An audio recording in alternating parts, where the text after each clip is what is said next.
1시 30분 향해 가고 있습니다. 상황실로 들어가 보도록 할게요. 유창희 대표와 함께하겠습니다. 안녕하세요. 안녕하십니까? 네, 안녕하세요. 오늘도 많은 분들이 그래요. 오늘은 재미가 없네 시장이 이렇게 이야기하시는데 잔잔하게 갈 때가 또 있어야 되죠. 그렇죠. 또 그 안에서 눈에 띄는 종목들 하나씩 살펴보겠습니다. 첫 번째로는 카카오예요. 빅테크의 실적이 국내외, 국내뿐만 아니라 해외에서도 지금 많이 기대를 하고 있는데 어닝 시즌 특히나 미국에서 돌입했다고 하거든요. 이번에 기대되는 것들이 있는지 호실적 나와줄까요?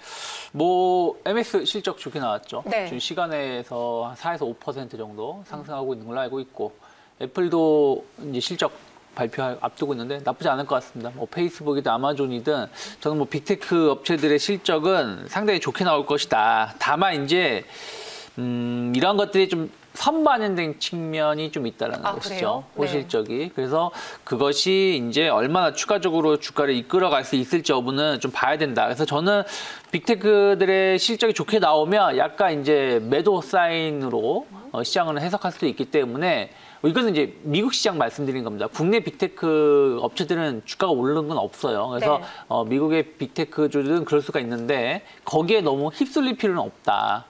그렇게 생각하고 있습니다. 실적이 잘 나올 것으로는 예상되지만 주가에도 선 반영이 되어 있다. 어느 정도 그랬어요. 오늘도 카카오랑 네이버가 같이 상승을 하면서 네. 인터넷 업종 지수가 좋았는데 지금은 조금 상승폭이 줄어들었어요. 네. 그래도 이 고가권에서 버텨주는 것만으로 좀 대견스럽다라고 판단하신 분들도 있을 텐데 카카오는 KTB투자증권에서는 하반기에 올해 상반기가 투자하기 가장 좋다는 네. 이야기를 또 올렸더라고요. 그 내용도 한번 짚어볼게요. 그 얘기는 왜 하필 상반기일까요? 연중 내내 오른다는 얘기죠. 그래요? 그렇죠? 네. 연말에 주가가 가장 높은 주가의 가능성이 높으니까 상반기에 미리 주식을 사라는 것이죠. 그런 뜻이에요. 그렇죠. 네. 네. 왜냐하면 이제 올해 시장 자체를 좋게 보고 있죠. 그러니까 물론 이제 아직 한 11개월 남아서 뭐라 말은 못하겠지만 저도 올해 연말 종합주가 지수로 말씀드린다면 한 3,500, 600 정도 가지 않을까 생각하고 있습니다. 그러면 당연히 지금 주식을 사야겠죠. 3,100일 때. 그런 것처럼 카카오가 됐든 네이버가 됐든 빅테크 관련된 기업들 저는 연중 종가가 가장 높은 가격대가 될 가능성이 높지 않을까 생각을 좀 하고 있고 특히 이제 카카오 같은 경우는 플랫폼 사업을 되게 확장을 했었고 그런 것들이 되게 좋은 결과를 보여주고 있죠. 특히 톡을 활용한 카카오뱅크 서비스 이러한 것이 이제 흑자 전환에 성공을 하는 부분도 좀 있어서 올해 의미 있는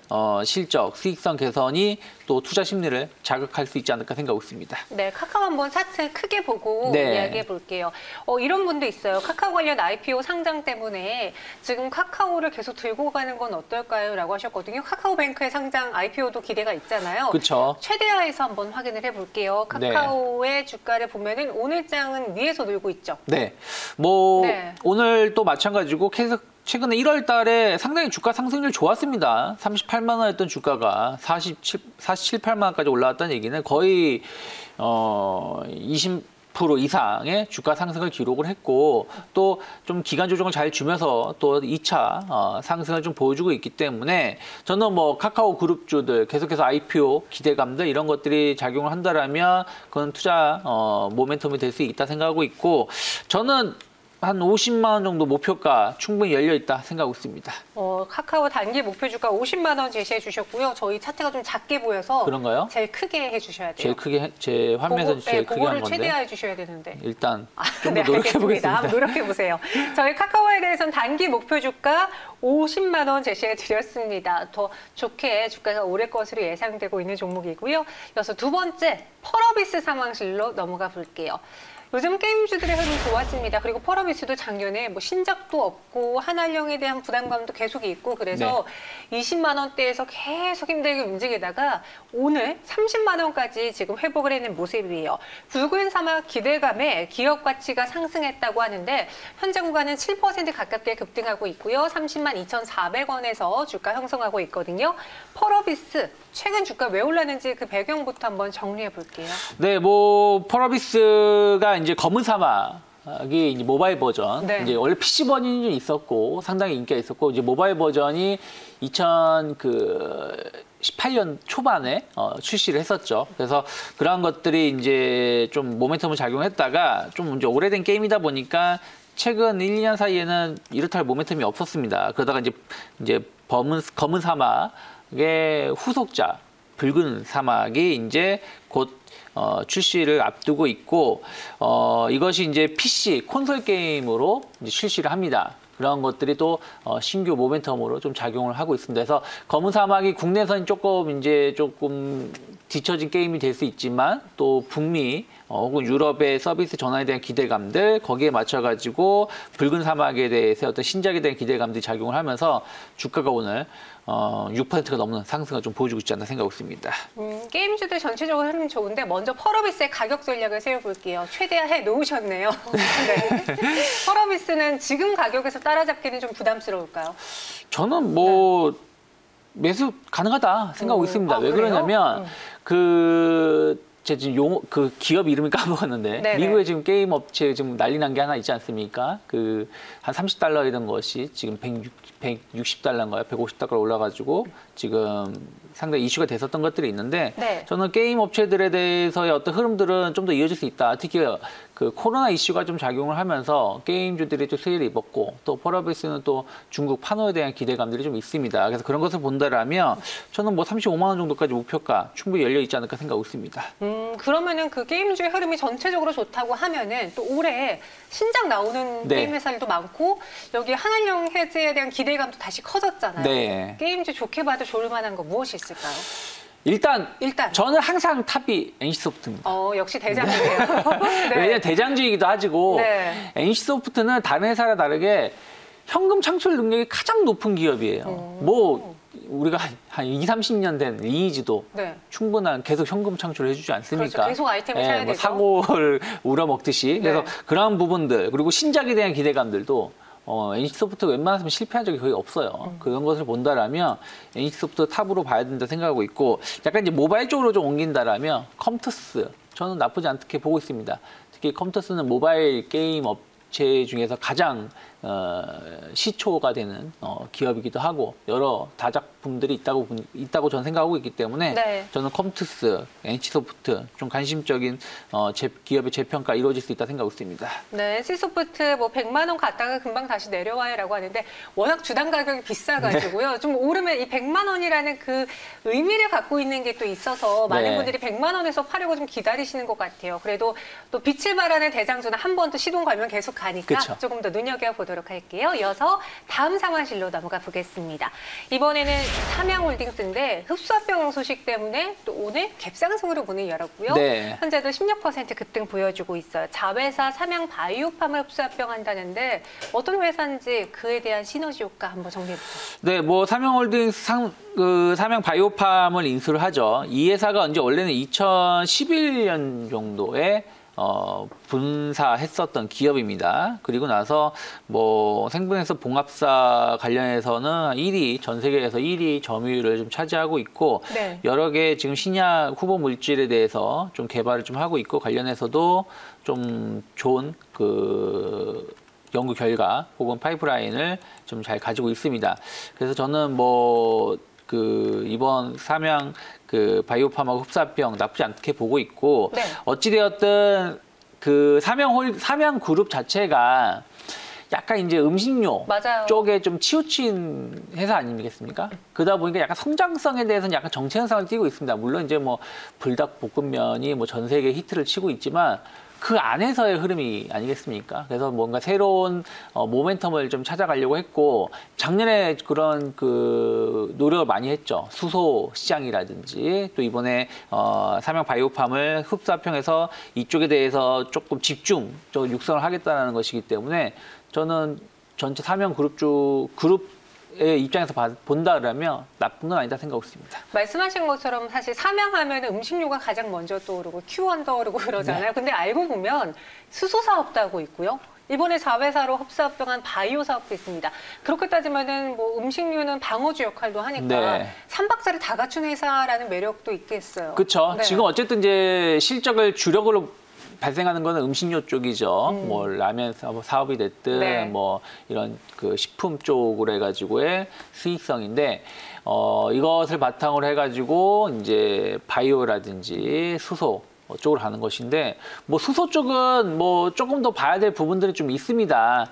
뭐 물론 이제 삼양이 풍력 뭐 발전도 하고 있지만 뭐 그런 부분들에 대해서 어떤 흐름은 좀 봐야 되지만 바이오 쪽은 이 음식료 업종이 가장 그 연관성이 높은 게 바이오 쪽입니다. 예전에 CJ 제일제당도 계열사 중에 그 바이오 제약 업체가 있었는데 이것을 한국콜마에 매각하지 않았었습니까? 그래서 알게 모르게 음식료 그 큰 그룹사에 같이 동반해서 하는 게 바이오 사업이고 이것에 대해서 이번에 조금 집중 육성을 하겠다라는 것이기 때문에 저는 충분히 향후 성과가 좋게 나올 수 있다 생각하고 있습니다. 네, 삼양홀딩스 우선주는 여전히 상한가에 있는데 삼양홀딩스는 급등이 조금 줄어들었어요. 네. 그리고 그룹주 전체적으로도 시장이 다소 무겁다 보니까 가담하는 모습인데 갖고 계신 분들 여기서 매도할까요? 아니면 조금 더 보유할까요?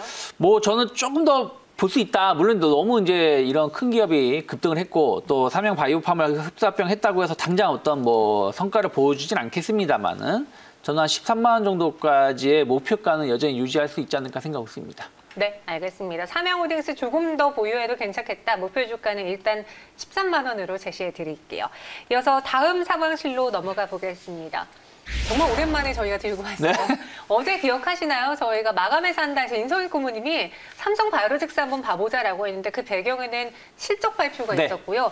매출 1조 원 회사로 등극을 했습니다. 삼성 바이오로직스 실적이 잘 나올 수 있었던 그 배경은 무엇일까요?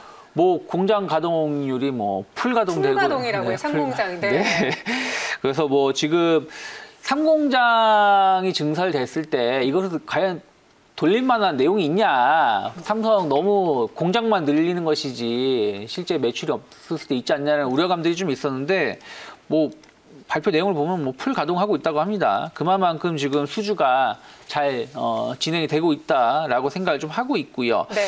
그리고 이번에 이제 사공장이 어쨌든 좀 있으면 뭐 올해는 아니겠지만 어쨌든 사공장 증설도 앞두고 있는데 앞으로 그 코로나 이슈들 또 이번에 삼성 바이오로직스가 기업 이미지가 상당히 좋아진 부분들을 본다라면 공장 가동률은 계속 높아질 수밖에 없지 않을까. 그렇다면 매출 증가도 더 이루어질 수 있고 영업이익도 더 늘어날 수밖에 없다 생각하고 있습니다. 네, 이번 4분기 매출액은 전년 동기 대비 20% 늘어났고요. 영업이익의 경우는 좀 감소를 했지만 네. 그래도 컨센서스보다 크게 상회했다라는 점에서 깜짝 실적이라는 표현을 많이 하고 있습니다. 이로 인해서 증권사에서도 목표 주가를 100만 원으로 상회하는 네. 러쉬가 이뤄지고 있다라고 하는데 어때요? 삼성바이오로직스 4공장도 이제 증설이 됐잖아요. 네. 몸집은 점점점 더 커질까요? 더 커지겠죠? 더 커지겠죠. 네, 뭐 세계 1위로 갈 수밖에 없겠죠. 네. 생산 쪽으로 본다라면 캐파도 크고요. 네, 캐파도 클 수밖에 없고 특히 그 이번에 그 영업이익률이 네. 13%에서 25%를 급등을 했어요. 그 얘기 무슨 얘기냐면 영업이익률 25% 물론 이제 이게 일시적일 수도 있고 좀 더 봐야 되겠습니다만은 보통 회사가 영업이익 10%만 나와도 엄청 사업을 잘한다고 봐야 되는데 25%가 나온다는 얘기는 정말 대단한 것이다 생각을 좀 하고 있고요. 그 얘기는 결국엔 기술력이 인정을 받은 것이다. 삼성전자가 반도체 사업 부분이 다른 기업 대비해서 영업이익률이 가장 높은 게 불량률이 낮기 때문이거든요. 네. 그 얘기는 결국 기술력이 좋기 때문에 그렇게 영업이익이 나오는 것이라서 이번 삼성 바이오로직스가 그 영업이익률이 좋아졌다는 것은 결국에는 기술력이 다시 한번 확인된 것이 아닌가 생각을 좀 하고 있고 뭐 신규 증설 관련해서도 전 충분히 코로나 이슈들 이런 것들 앞으로 또 제약 바이오에 대해서 관심도가 좀 높아질 수밖에 없다라고 본다라면 저는 그런 것들도 매출 신규 수주 충분히 좋게 나올 수 있다 생각하고 있습니다. 네. 삼성 바이오로직스가 CMO 기업 중에 제일 못 간 듯해요. 맞아요. 사실 못 갔어요. 그리고 이번에 코스피가 3,200을 뚫어낼 때도 시총상위종들이 달렸는데 네. 삼바로는 이제 오늘 달렸거든요. 과연 이 매출이라는 모멘텀으로 지금부터 신고가 랠리를 보여줄 수 있을지 가격 전략 들어보도록 하죠. 네, 뭐 다른 기업들은 뭐 셀트론이 됐든 뭐 녹십자가 됐든 자회사가 코로나 치료제를 만들고 그리고 그래서 이제 생산 같이 가다 보니까 주가가 조금 더 먼저 움직였고 삼성바이오로직스는 아직 거기는 아니다 보니까 생산만 하는 거다 보니까 좀 뒤늦게 반응하는 것 같은데 전 충분히 추가적인 상승 모멘텀 나올 수 있다 생각하고 있고 저도 목표가는 110만 원 정도로 잡고 대응하실 필요가 있지 않을까 생각하고 있습니다. 110만 원. 그리고 삼성바이오로직스 외에도 사실 최근에 코스닥에서 제약바이오주만 힘들었어요. 이런 이야기 많이 들었는데 그래도 바닥은 좀 잡은 것 같더라고요. 최근에 양봉 나오는 날이 하루 이틀 늘어나고 있습니다. 제약바이오주도 이제 바닥 다지기 또 반등 노려볼 수 있을까요? 조금? 봐야 된다 생각하고 있습니다. 조금 더요? 왜냐하면 지금 약간 순환매 성격이 좀 있고 올해의 흐름은 제약바이오주가 아니에요. IT라든지 뭐 소비 이런 쪽이 포커스이기 때문에 좀 그동안 눌린 부분들이 있어서 좀 반등은 순환매 관점에서 반등은 나오지만 추세 상승 전환은 저는 아직은 좀 이르지 않을까 생각하고 있습니다. 아직 제약바이오에 대해서 바닥을 다졌다라고 단언하기는 네. 시기상조다라고 해주셨습니다. 알겠습니다. 그래도 또 순환매상 제약바이오가 오른 날을 기다리면서 일단 오늘의 상황실은 여기서 마무리해 볼게요. 대표님 오늘 말씀 고맙습니다. 고맙습니다.